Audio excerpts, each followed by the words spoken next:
it's Alkumar here coming to you live from home.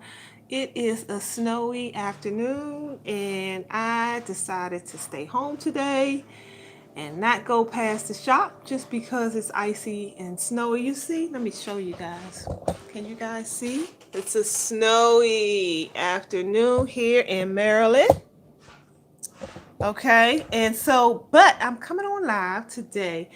If you guys are familiar with my series I did last spring, My First Garden, where I took you along with me to share with you all the things I planted out in my raised garden bed for the first time.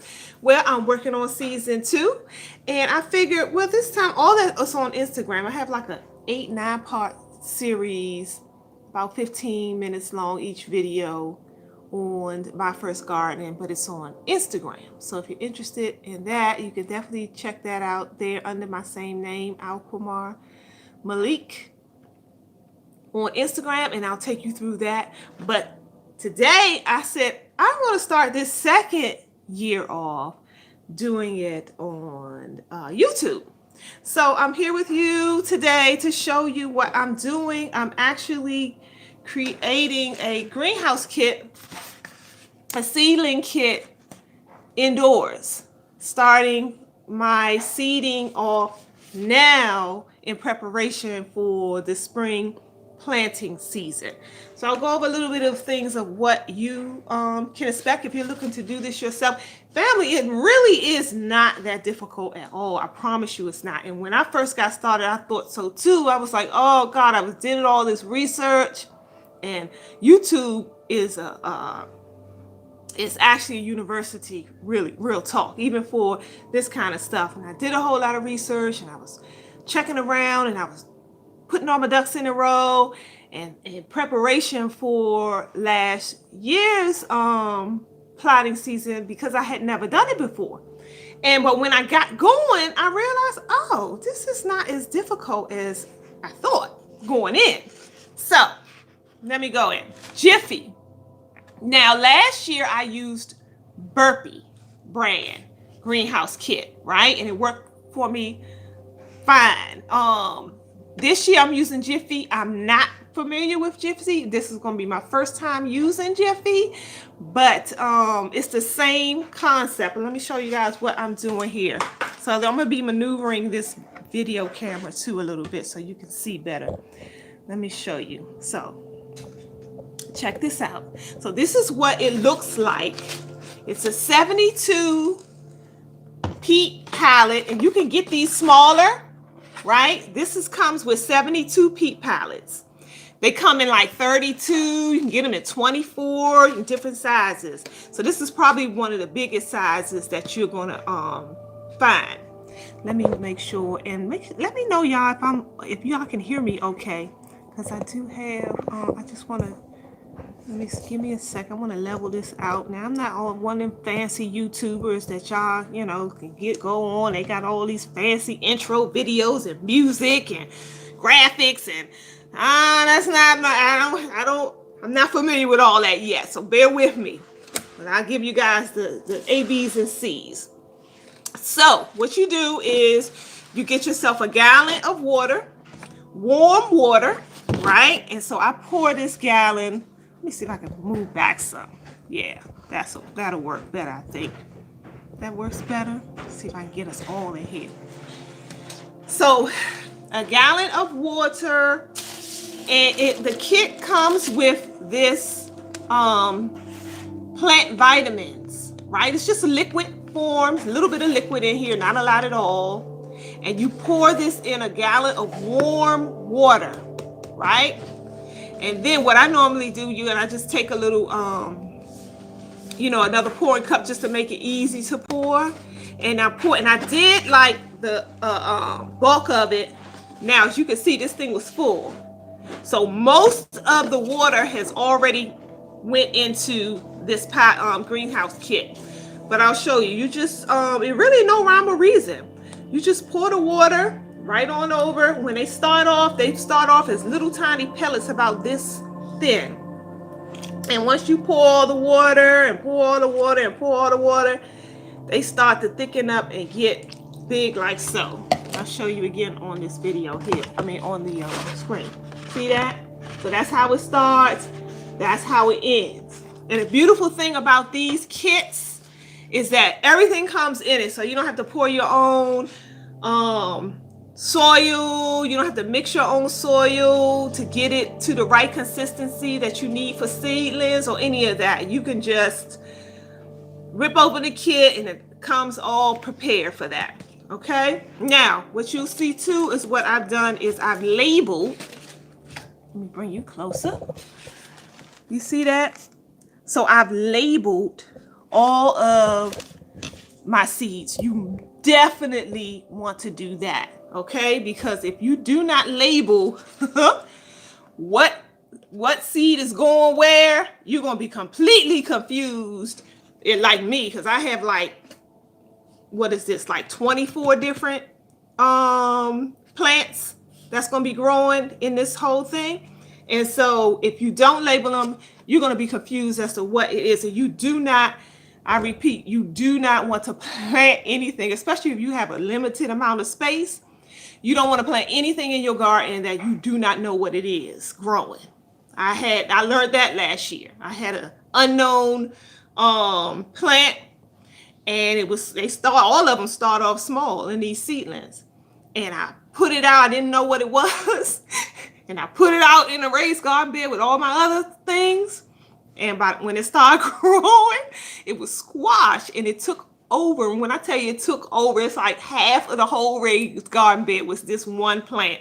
And so I learned that don't plant anything which you don't know how big it's going to grow, how much room it's going to need, because if it needs a lot of space, it will take over your garden. If you don't know what it is, it could possibly take over your garden and take up a lot more space than what you want. So make sure you always label what it is you're planting, and that way you can go back and if you need to do your research around what you're planting and how much space it needs, how much lighting it needs, and all that kind of stuff, water, you have all that. Okay, so let me get started. I did some of these already, but I'll show you guys a little bit more just because I'm not going to do them all for the sake of time, but I'll show you guys how to do. Now also this greenhouse kit comes with these little I call them little plastic stirrers, right? They give you a few of them, like 6 of them in the pack. And what these are good for is, let me see, let me find one over here that I'm working with. Give me a second. I got all kind of stuff I'm growing this season. I tell you, I got 24 different things. Give me a second, because I have to match up.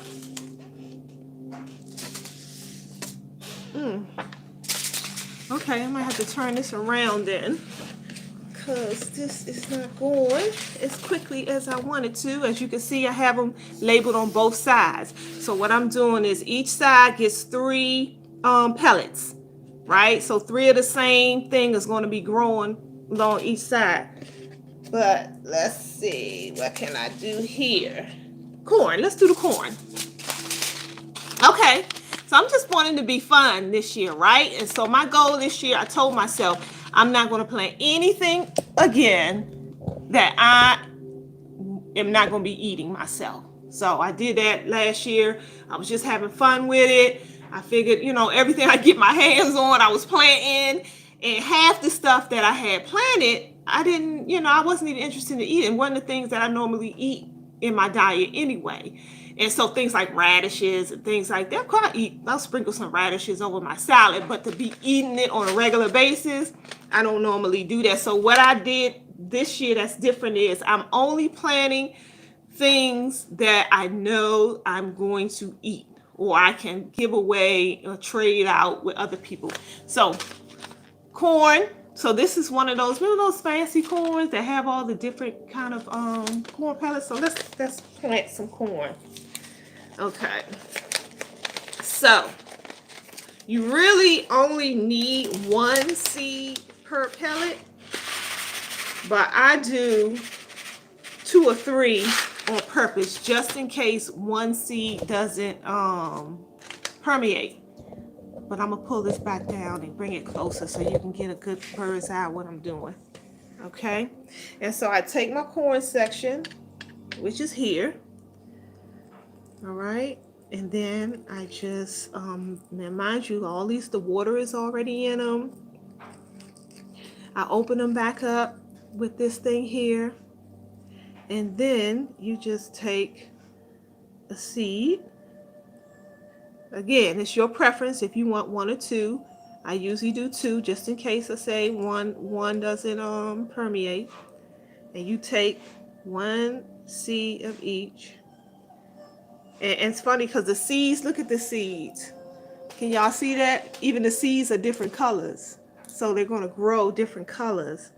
So that might be fun too, to put different colors, you know what I'm saying? Mix and match your colored seeds. And these seeds like this, they usually last about 2 years in the bag, okay? And you can get these from, I'll show you the book of where I get. I'll show you the book. Baker's Creek Heirloom Seeds. Baker's Creek. So this is where you go to get your seeds. Okay, you can grab seeds from all over, but I like their seeds because they're heirloomed. So they're I like that about it. And then you just cover it up. Let me get closer so you can get a good view of what I'm doing. Then after you get the seed in there, it doesn't have to go way down deep, all that kind of stuff. Nope. And you just, all you want to do is make sure that the soil is covering it. It doesn't have to be mashed down or anything like that. You just want to cover the seed, just as simple as that. Okay? And that's it. That's all you do. And then once you finish that, you just do them all this way. Then it comes with a handy little plastic top. And you set it on top like so. And then you take this. I have a heat lamp. I'll show you the heat lamp. Let me show you this heat lamp I have too. You can get this heat lamp I got off of Amazon. You see that? So it's got all these layers so you can maneuver it. When you turn it on, it has different levels. So you can go 1, 2, 3, or 4. Okay, and that heat, you can the lamp you can put, right on your seeds. Now, again, I tell you, this is my second time doing this, so I'm still learning. Y'all coming along with me on the journey. So I still have to find out how long the seedlings should stay under a heat lamp. Is it 8 hours during the day? Is it 8 hours at night? I don't know. So when I find out, I'll let y'all know. And also, what I also did was I purchased a heating pad to go up under this thing. So it's just like a blanket, a heating blanket for your seedlings. So it's just a little pad, and it has a heating thing mechanism on it, and it keeps it nice and warm. All that will help to permeate and cultivate your seeds a lot better. You'll find that when you keep this covered, it's going to have like little ripples of water that come up to the top. That lets you know it's going to be like it's like a little baby greenhouse for them. You can feel it now. I can feel it's like the moisture. So the moisture will come to the top. That's fine. That's what you want. You want it to always remain moisture. You don't want it to be soaked in water, but you do want it to always remain moist inside of here. Okay. And then you'll start finding after about depending on the plant. Some plants take a little longer to sprout than others, but on the average, you'll find that after about a week, you'll start seeing your little sprouts coming up all over the place. And so you just keep them, in the sun or under your lamp. Keep them warm in a nice warm place indoors. And they'll grow like that. Now, once they start growing too tall for this thing here, take it off. Now, you just take it off because you don't want your plants to grow to the top because they'll start bending over and get leggy and bending over. So you just want that. And that's it. that's it for now. And then once they start sprouting, you can keep them indoors. You keep them nursing indoors until the last frost of the season, depending on where you are in the country. I'm here in Maryland, and our last frost is normally somewhere around, I think like mid-April. Okay, like the second or third week in April is usually the last frost. I wait until maybe the last week in April or first week of May to actually take them and plant them outdoors, because weather can be fickle, and that's never a guarantee when you're dealing with Mother Nature. And so that's on average the last frost, but you don't want to put these babies out there and then a week later we get another frost, and all your hard work is down the drain. So you definitely don't want that. Now, when these do grow and they do are ready to be planted outside, you just take them, the whole thing. You can take the whole thing, see that, and plant it right in the ground. This is moss, right? So this is what I think call it peat moss or what have you. So all of this is biodegradable. So you're not going to hurt anything. You don't want to take nothing out. You just take the whole thing, which makes it so convenient, and plant it right in the ground, just like so. All right, family. That's it. I have to name this thing. I know my last series was called My First Garden, but this is no longer My First Garden because I'm going into my second time doing this, so I'll have to rename it. And I'll be back at you. So I'll be back at you once they start growing and sprouting. I'll come back and show you what that looks like, and we'll take it from there. And your tips, give me some tips. Again, I'm still learning over here myself. This is only my part 2 for me, and so I'm still learning, and I'd love to learn more if you have some tips for me. And I'll show you some other things. I got all kind of stuff: purple cabbage, green beans, I have spinach, and I try to stay away from what's not heirloomed, just because beets, because all that GMO stuff, and all those splitting of the genes and all those herbicides and things like that they have in a lot of these things. Although somebody told me that the seeds, it's not necessarily the seeds that's GMO, it's what they do to it once they start growing. And so, but I'm not sure about that either. So I just stick with the heirlooms because, just for my own peace of mind's sake. It's like, okay, well, I would still trust the heirloom seeds above any others. So I have all vegetables in this one. I have another kit, the same kit. I'm going to do all flowers in that one. So that's the plan. Okay? All right, family, I'm going to hold you. I hope you learned something, and if you're interested in anything else, you have any questions for me, shoot them out to me. Subscribe to the channel, please. I'd appreciate that too. And take care of each other out there. Until next time. Peace.